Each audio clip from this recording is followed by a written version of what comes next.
오늘도 말씀을 깨닫는 은혜와 함께 하나님 나라를 누리는 복이 있기를 주님의 이름으로 축원합니다. 어릴 적 친구들과 놀던 생각을 해보면 함께 어울려 놀 때 어떤 뭔가 재밌는 축구를 찬다든지 얼음땡을 하든지 여러 가지 것들을 할 때 아이들이 놀면서 정말 중요한 건 편을 먹는 거예요. 편을 나누어서 함께 이렇게 놀게 되어지는데 편을 짤 때 우리 편이 누구냐가 늘 중요하죠. 그리고 편을 짤 때 꼭 항상 그 놀이를 잘하는 사람을 위주로 편을 먼저 나누게 되어져요. 그래서 잘하는 사람 편에 서게 되고 잘하는 사람의 편에 서야 뭔가 더 재밌고 즐겁게 놀고 또 이길 수도 있는 거죠. 신앙도 마찬가지예요. 우리가 누구의 편에 서느냐 이게 참 중요해요. 내가 얼마나 능력 있고 힘 있느냐보다 우리 편이 누구냐가 중요하죠. 즉 하나님 편에 서는 자가 중요해요. 하나님 편에 서면 전능하신 하나님이기 때문에 반드시 이기게 되어 있지요. 그러나 하나님 편에 서지 않고 내 힘으로 무언가를 하려고 하다 보면 실수하고 실패하고 넘어질 수밖에 없지요. 하나님 편에 서는 것, 우리가 하나님 앞에 무엇을 구하는 것보다 더 중요한 것은 내가 하나님 편에 서야 한다는 거죠. 내가 하나님과 같은 편이어야 무언가를 할 수 있지, 하나님 편에 서지 않으면서 하나님의 도우심을 구하면 말이 안 되는 거예요. 오늘 우리에게 이 라합은 하나님 편에 선다는 게 무엇인가를 우리에게 분명히 보여주지요. 이 기생 라합의 이야기는 우리가 너무나도 잘 아는 이야기예요. 이제 여호수아가 하나님 앞에서 즉각적으로 순종하며 3일 안에 요단강을 건너고자 하죠. 그런데 그때에 정탐꾼 2명을 먼저 보내게 되어져요. 1절에 보면 여호수아가 시딤에서 2사람을 정탐꾼으로 보내며 이르되 가서 그 땅과 여리고를 엿보라 하매 되어 있죠. 그리고 그들이 가서 이제 라합이라 하는 기생의 집에 들어가 거기서 유숙하더니, 그리고 우연히 그들이 찾아 들어가게 된 곳이 있는데 그곳이 이 여리고성에 사는 기생 라합의 집이었어요. 그 집에서 유숙하게 되어질 때 이제 또 이것이 누군가에게 발각이 되죠. 그러면서 2절에 어떤 사람이 여리고 왕에게 말하여 이르되 보소서 이 밤에 이스라엘 자손 중에 몇 사람이 이 땅을 정탐하러 이리로 들어왔나이다. 그러니까 여리고 왕도 라합에게 사람을 보내서 그게 라합의 집에 들어갔다는 것이 분명히 드러났어요. 그러니까 여리고 왕도 라합에게 사람을 보내면서 내게로 와서 내 집에 들어간 그 사람들을 끌어내라 말하죠. 그 사람들을 끌어내라. 그들은 이 온 땅을 정탐하러 왔느니라. 이때 라합이 어떻게 해요? 기지를 발휘해서 그 2사람을 이미 숨겼어요. 그리고 나서 하는 말이 과연 사람들이 내게 왔었으나 그들이 어디에서 왔는지 나는 알지 못하였고 그 사람들이 어두워 성문을 닫을 때쯤 되어 나갔으니, 성문을 닫을 때쯤 되어 그들이 이미 나갔다는 거예요. 어디로 갔는지 내가 알지 못하나 급히 따라가라. 그리하면 그들을 따라잡으리라 하였으나, 이렇게 기지를 발휘해서 거짓으로 알려주죠. 그들이 이미 성문 닫을 때쯤 나갔고 어디로 가는지 나는 알지 못하지만 급히 따라가면 그들을 따라잡을 수도 있을 것이다. 그래 놓고 이미 그는 이 지금 2명을 지붕 위에 3대에 숨겨놨어요. 뭔가 이 여인에게 어떤 마음에서 이렇게 했는지 명확히 알지는 못하지만 그냥 단순히 이 2사람이 불쌍해서 뭔가 숨겨줄 수도 있었겠지만 사실 라합은 단순히 이 2사람이 죽을까봐 무서워서 아니면 불쌍해서 숨겨준 것이 아니에요. 이 여인은 분명한 하나님을 향한 믿음이 있었어요. 그래서 이제 사람들이 이제 이미 떠나게 되지요. 7절에 그 사람들은 요단 나루터까지 그들을 쫓아갔고 그들을 뒤쫓는 자들이 나가자 곧 성문을 닫았더라. 이렇게 해서 이 2사람이 살게 되어져요. 어떻게 보면 라합에 의해 이 2사람이 구원을 받았죠. 그러나 이건 단순히 라합이 2사람을 구원하는 일이 아니에요. 라합에 대해서 히브리서에 보면 이렇게 표현을 해요. 믿음으로 히브리서 11장 31절에 믿음으로 기생 라합은 정탐꾼을 평안히 영접하였으므로 순종하지 아니하는 자와 함께 멸망하지 아니하였도다. 이 정탐꾼 두 사람을 숨겨준 것은 그냥 그들이 불쌍해서가 아니라 믿음으로 행한 것이다 라는 거죠. 즉 이것이 기생 라합이 믿음으로 하나님 편에 서는 사건이 되어지는 거예요. 여리고 사람들의 입장에서 보면 기생 라합은 배신자죠. 배반자예요. 이 정탐꾼들을 숨겨주고 여리고를 하나님께 넘겨버린, 이스라엘에게 넘겨버린 배신자고 배반자죠. 이방 신에게, 이방 민족에게 자기들을 넘겨버리는 자예요. 그러나 하나님 편에서 본다면, 하나님의 기준으로 본다면 이 여인은 하나님 편에 선 믿음의 여인인 거예요. 왜 그들을 숨겨주었느냐? 하나님을 향한 믿음이 있었고 믿음만 갖고 있는 게 아니라 믿음으로 행한 것이에요. 그 여인의 믿음은 이제 이후에 그 본문의 내용을 통해 또 이 정탐꾼들에게 하는 이야기들을 통해 더욱 극명하게 드러나게 되어져요. 8절에 보면 또 그들이 눕기 전에 라합이 지붕에 올라가서 그들에게 이르러, 지붕에 숨겨놨던 그들에게 라합이 가게 돼요. 그리고선 그가 뭐라고 고백을 해요? 9절에 말하되 여호와께서 이 땅을 너희에게 주신 줄을 내가 아노라.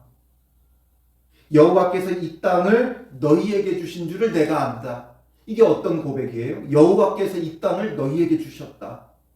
진정 이 세상의 주권자, 주관자가 누구시라는 거예요? 여호와 하나님이라는 거죠. 하나님의 주권을 이 여인이 고백하는 거예요. 여리고성은 이 가나안 땅 안에서도 아주 난공불락의 강력한 성이었어요. 요새였어요.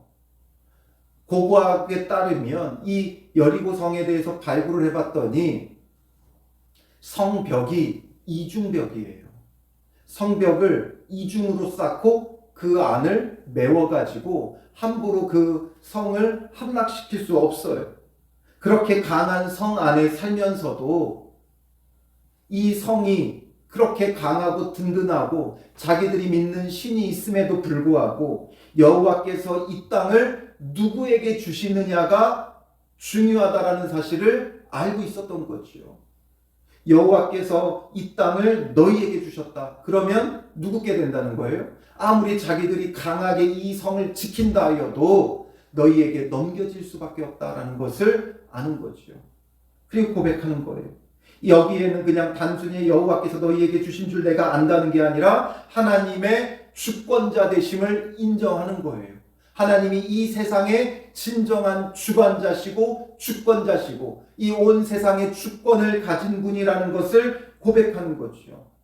이걸 어떻게 알게 된 거예요? 우리가 너희를 심히 두려워하고 이 땅 주민들이 다 너희 앞에서 간담이 높나니 이는 되어 있죠. 10절에.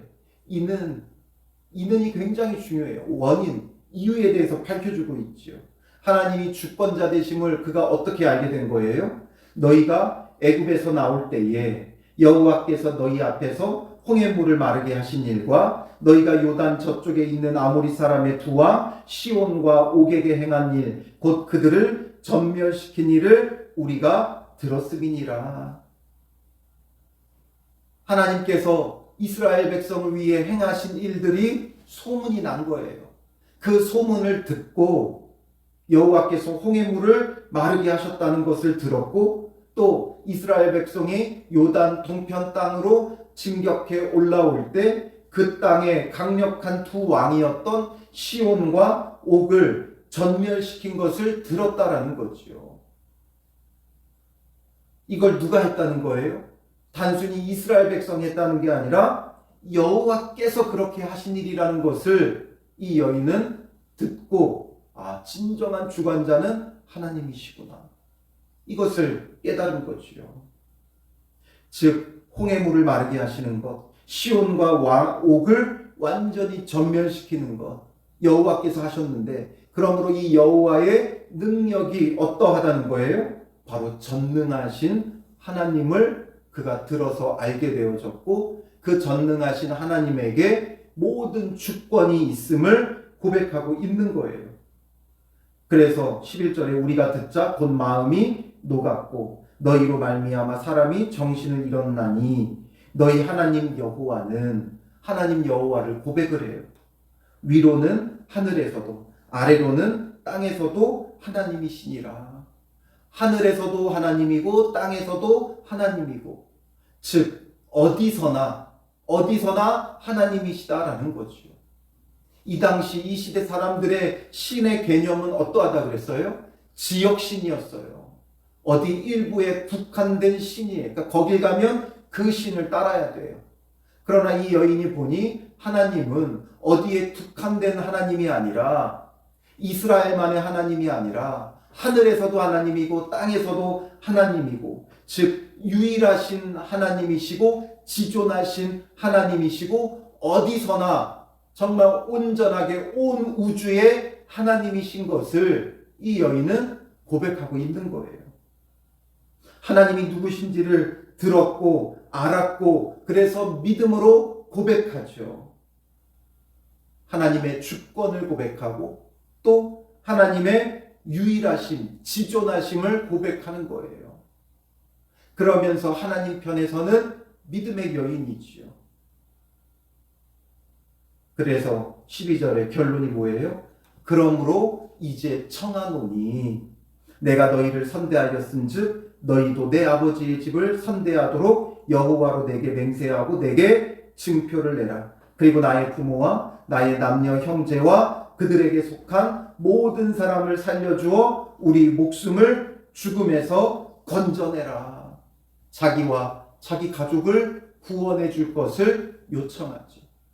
하나님만이 구원자이시기에 이 하나님을 통해 우리를 구원해 달라고 요청하게 되는 거예요. 라합은 정말 철저히 하나님의 편에 선 믿음의 사람이었어요. 우리의 믿음과 신앙은 이것을 본받아야 돼요. 우리가 하나님 편에 서는 게 중요해요. 이 라합이 뭔가 대단한 학자고 이런 사람이 아니지요. 분명히 설명되어 있지만 라합이라 하는 기생의 집에 들어가 이렇게 되어 있죠. 기생이에요. 이방 여인이에요. 이방 여인으로서 뭔가 대단한 여인도 아니었고 기생으로 정말 천하디 천하게 살아왔던 여인이었지만 다른 것 없어요.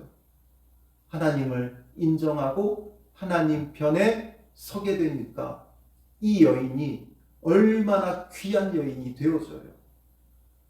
성경의 등장은 여리고에 사는 기생으로 시작되어졌지만 그가 나중에는 누가 되어져요? 예수님의 조상이 되고 다윗의 조상이 되어지지요. 그래서 나중에 이제 이 라합은 예수님의 족보에까지 올라가게 되어져요. 마태복음 1장 5절과 6절 보면 살모는 라합에게서 보아스를 낳고, 이 라합이 바로 이 여리고성의 기생 라합이었어요. 그리고 보아스는 룻에게서 오벳을 낳고 오벳은 이새를 낳고 이새는 다윗 왕을 낳으니라. 즉 이 라합은 우리의 관계로 따져본다면 다윗의 고조 할머니가 되어져요. 고조 할머니. 이방 땅에 사는 이방 여인, 기생이었던 라합이 나중에는 다윗의 고조모가 되고 예수님의 족보에까지 들어가게 되고, 단순히 예수님의 족보에만 들어가는 게 아니라 그래서 예수 그리스도가 이 땅에 오심으로 온 인류를 구원하는 일에도 동참하는 여인이 되는 거지요. 무엇 때문에 이렇게 돼요? 그 여인이 대단해서가 아니라 시작은 미약하고 미천했지만 하나님 편에 서는 여인이 되어지니까 이렇게 놀랍게 그 여인의 인생이 귀하게 쓰임받게 되는 거예요. 이스라엘이 가나안 땅을 정복하는 데에 또 나중에는 더 귀하게 예수 그리스도가 이 땅에 오시는 데에 쓰임을 받게 되는 거죠. 이것을 우리가 하나님의 시각으로 봐야 돼요. 세상의 시각으로 보면 정탐꾼 두 사람이 우연히 기생 라합의 집에 들어간 것이지만, 하나님의 시각으로 보면 비록 미천하고 미약할지라도 하나님 편에서는 믿음의 여인 라합을 구원해내기 위해, 이 믿음의 여인 라합을 구원해내기 위해 하나님께서 이 정탐꾼 두 사람을 라합의 집으로 들여보내 주신 것이죠. 이 정탐꾼 두 사람이 라합에 의해 구원받는 이야기가 아니라, 하나님께서 이 여인을 알고 계시고 하나님께서 이 여인을 구원해내기 위한 사건인 거예요. 지극히 인간적인 눈으로 보게 되면 정탐꾼 두 사람을 라합이 구원해주는 이야기지만, 하나님의 시각으로 보면 이 여인을 구원해내기 위한 하나님의 구원의 사건이죠. 아무도 알아주지 않는 이방 여인이었고, 게다가 기생으로 한없이 천하게 살아온 여인이지만, 하나님은 그 여인도 알고 계세요. 이방인들 사이에 있는 이 여인을 하나님은 알고 계세요.